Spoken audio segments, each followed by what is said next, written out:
טוב, אנחנו רוצים לעבור משם לים. האם בקרוב נוכל לשחות בו בלי חשש ממדוזות? מחקר חדש מצא דרך להרחיק מדוזות מהחוף מבלי לפגוע בהן. מצטרף אלינו דוקטור גור מזרחי, חוקר במדעי הים באוניברסיטת חיפה, לספר לנו קצת על המחקר הזה.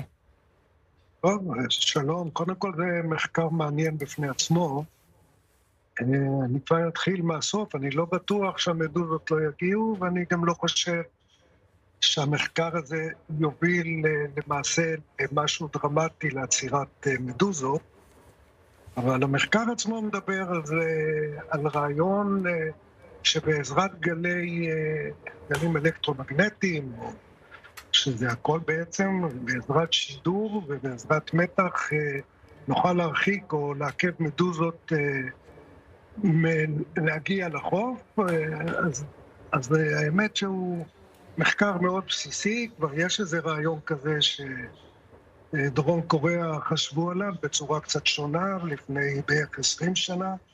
אנחנו בעצמנו עשינו משהו עם גלי קול כאן באוניברסיטת חיפה וחברת חשמל, וגם היום הפתרון כנראה לא יהיה תדרים כאלה ואחרים שהם אכן מפריעים למדוזות, אולי, אבל השגיאה הבסיסית זה בעצם להחליט שאם מדוזות שחות, כמה זה ישפיע עליהם, והמחקרים מראים שזה ישפיע מעט. לכן אנחנו לא ניפטר מהמדוזות, אבל בהחלט מעניין. כלומר, בגלל ההשפעה שהיא לא מאוד מאוד גדולה, בגלל זה לא משהו שאתה צופה שהולך כבר להיות מיושם בפועל? תראי, צריך לבנות, קודם כל, יש פתרונות שניסו עד עכשיו, כן? יש רשתות, מה שנקרא פתרון פיזיקלי כזה, שאנחנו מונעים עם רשתות, הכניסה שלהם למתקנים מסוימים. זה עובד, זה קיים בעולם, זה קיים פה בצורה מסוימת, עשינו כמה ניסיונות, זה הדבר הפשוט.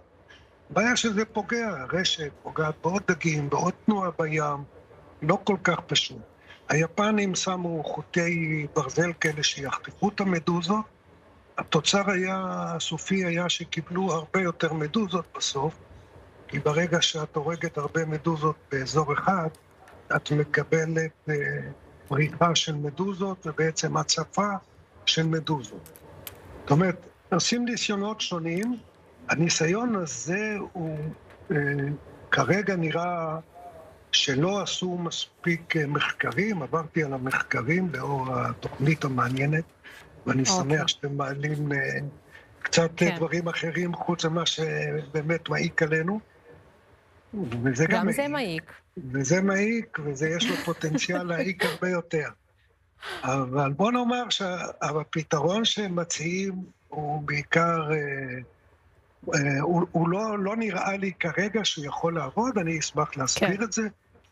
מה שעושים פה זה בעצם בעזרת גלי רדיו או שדה מגנטי או דבר כזה, שבאמת משפיע על המדוזות ורק על חלקם. הם עשו בדיקה על אותו מין, שהוא מין שחי רק באוסטרליה, ובערך אותו מין, חלק ממנו זה השפיע עליו, ולחצי אחר זה לא השפיע.